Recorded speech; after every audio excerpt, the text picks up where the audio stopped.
The opening images look so familiar. The old brick buildings, the tall smokestacks, the narrow road leading into the factory gate. But the longer you look, the more they stir up deep memories of childhood, of early mornings when your parents headed off to work, of a Canada that once existed, but now lives only in recollection. To understand what truly built this country, we have to step back inside those factory walls, the place where millions of people once spent their entire lives.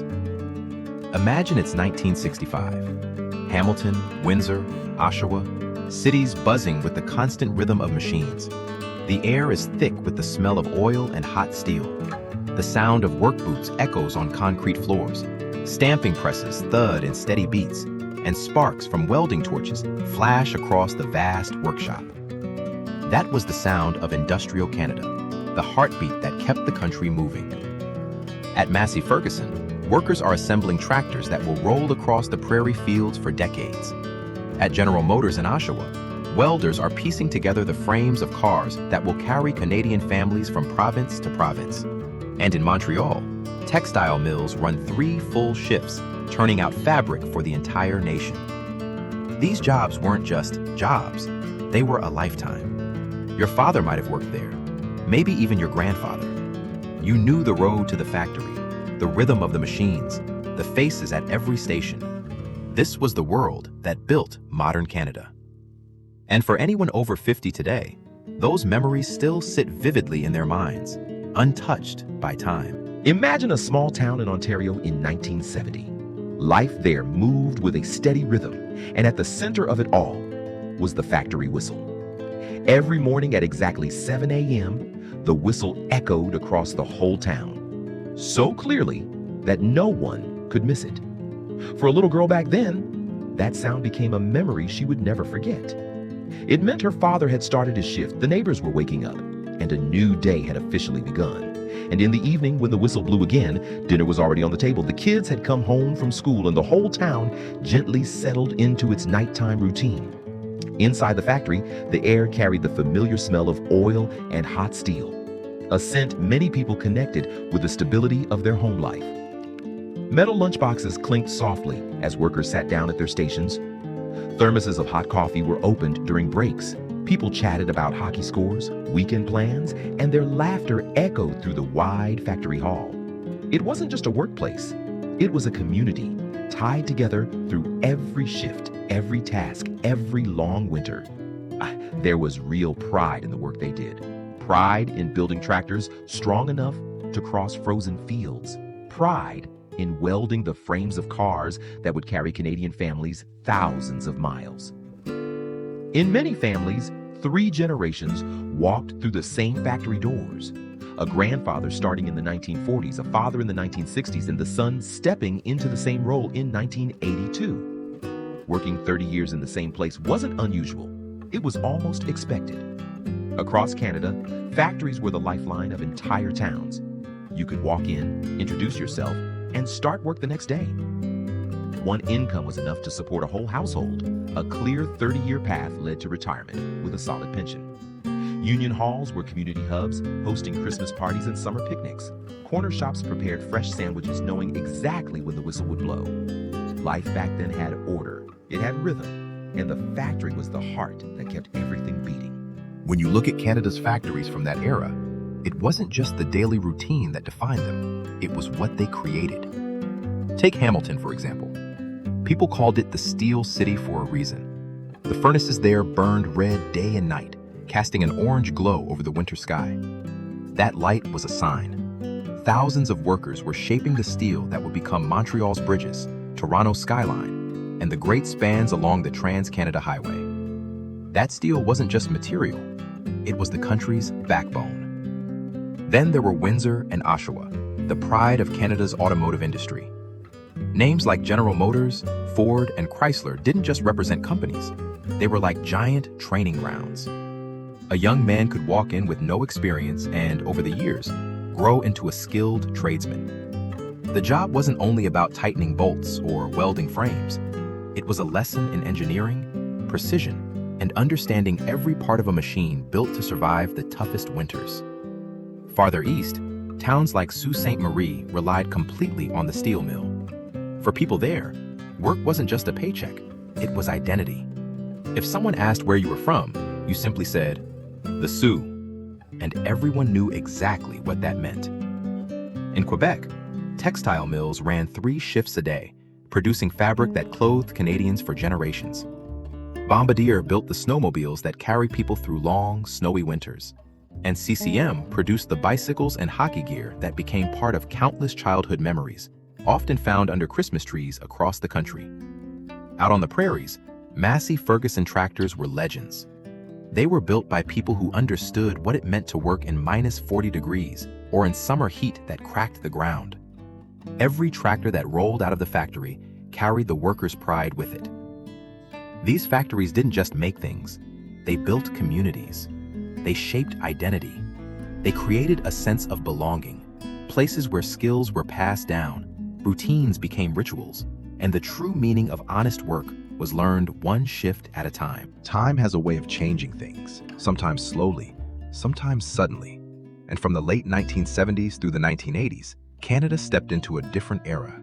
Technology was advancing faster than ever, and modern machines began appearing in factories that had followed the same routines for decades. Robots could weld with perfect accuracy, and computers handled measurements in seconds. Some factories adapted and found their footing.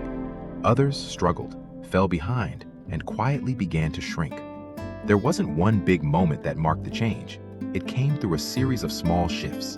A production line shutting down, a shift losing workers, someone retiring without anyone hired to replace them. The global economy was evolving, competition was growing, and many of the industries that had once powered Canada were slowly pushed aside. The industrial world that had roared with noise started to fall silent. The factory whistles still blew, but each year fewer people answered. At Massey Ferguson, the once busy tractor lines began to slow. Steel mills adjusted their operations or moved elsewhere. The automotive industry had to rebuild itself to meet new designs and new ways of manufacturing. And in Quebec, the textile mills that had run 3 full shifts for decades started to close as production moved overseas. These changes didn't just affect the factories, they reshaped entire communities. Shops that relied on shift changes had to reinvent themselves. Union halls that used to be packed every Friday night now welcomed only a handful of people. The rhythm of daily life shifted along with the rhythm of the economy. But even as the factories closed, something stayed. People still remembered the hum of the machines, the friendships formed over coffee breaks, the pride of making something that mattered. Even as the world moved on, those years lived on inside them, woven into who they were, who their families were, and what Canada had become. Even as the factories slowly shut down, what stayed with people wasn't the loss. It was the warmth of remembering what those years felt like. A man now 75 says he still dreams of standing on the factory floor, surrounded by the steady rumble of machines and the burst of laughter during break time. Not because he longs for the past, but because that place once gave him a sense of belonging, pride, and the real meaning of work. Every time he walked out after a shift, he knew he had contributed something small but lasting. Another man remembers his childhood through the simple image of walking with his father toward the factory gate. He watched his dad blend into the crowd of workers, each man taking sure, familiar steps toward his station. As a little boy, he thought that one day he would walk through that gate too. And he did. For 30 years, he worked in the same factory, following the same path his father once took. For many families, the factory wasn't just a place to earn a living. It was where identity took shape, where stability came from. When someone asked, "What do you do?" the answer was straightforward, but full of pride. Steelworker, mechanic, auto assembler. The job wasn't just work. It defined who they were and tied them to something bigger than themselves. Today, those once noisy shops are quiet. Some have been turned into apartments, community centers, or museums that preserve the old machines. Others stand empty, dark, and hollow.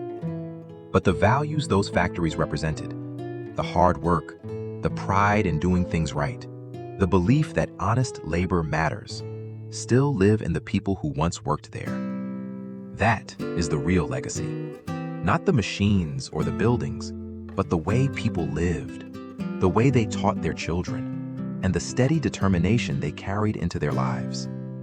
The factories may be gone, but the people and the values they built remain. What the old factories left behind in Canada wasn't just steel, machinery, or weathered buildings.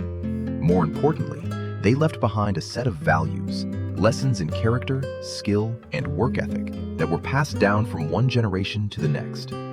Even though the work itself has changed, those values still show up in the way Canadians live, work, and raise their children today. One woman remembers that her father rarely talked about his job at the plant, but his hands told the story for him. They were rough and strong, yet always scrubbed clean by dinner time. He respected every tool he owned, hanging each one neatly on the pegboard in the garage. He taught her to fix things instead of throwing them away, and most importantly, to do good, honest work, even when no one was watching. Only later did she realize that these lessons were the true inheritance the factory had given her family. Another man recalls family dinners where his father would talk about the day, how the team solved a tough problem, what went smoothly, and what needed fixing. Those stories weren't just about the factory, they were lessons in patience, teamwork, and persistence. He grew up believing that good work comes from attention to detail, from listening, and from pulling together with others. The skills learned on the factory floor reached far beyond any assembly line. They shaped the way people organized their homes, raised their kids, repaired what they owned, and supported their communities. One woman remembers her father teaching her to read a measuring tape when she was 6 years old. If you can measure, he told her, you can build anything. That simple lesson became the foundation of her career in architecture, where precision became part of who she was. An older man still keeps his father's steel lunchbox, dented, scratched, worn down by time. To him, it represents the dignity of honest labor, the discipline of showing up every day, and the pride of working with heart. And in the end, that's the lasting value. Not the factory itself, but the people the factory helped shape. Every era has its own rhythm, and every generation builds something, then watches it change. Canada was shaped by steady shifts, factory whistles, and plants that ran for decades. That time has faded into the past, but its echo is still there, carried quietly in the lives of so many people. Even as the world moved forward, those who once walked the factory floors, and the families who waited for them, held on to lessons that never really disappeared. The factories that once stood at the center of their communities look different now. Some have been transformed into apartments, museums, or community spaces, places where people try to keep a piece of the past alive. The old brick walls still hold the stories of thousands of workers, and the silent machines have become artifacts of a time that built the country's backbone. Other buildings stand empty, dim and hollow, like silent reminders of a golden age long gone. But the most important thing isn't inside those walls. What truly remains lives within the people, their skills, their character, their way of understanding what work means. It's the pride in craftsmanship, the belief that doing things properly and with care is always worth it. The idea that honest work isn't just about earning a living, but about creating something meaningful that endures. The stories told around dinner tables, the memory of parents coming home after a long shift, the habit of fixing things instead of throwing them away. These are all pieces of Canada's industrial legacy. The factories may have gone quiet, but their spirit survives in the way people build, problem solve, measure, and commit themselves to their work. In the end, the greatest legacy isn't the steel or the machines, it's the people. Those who learned that doing something well, no matter how small, is a way of placing hope in the future.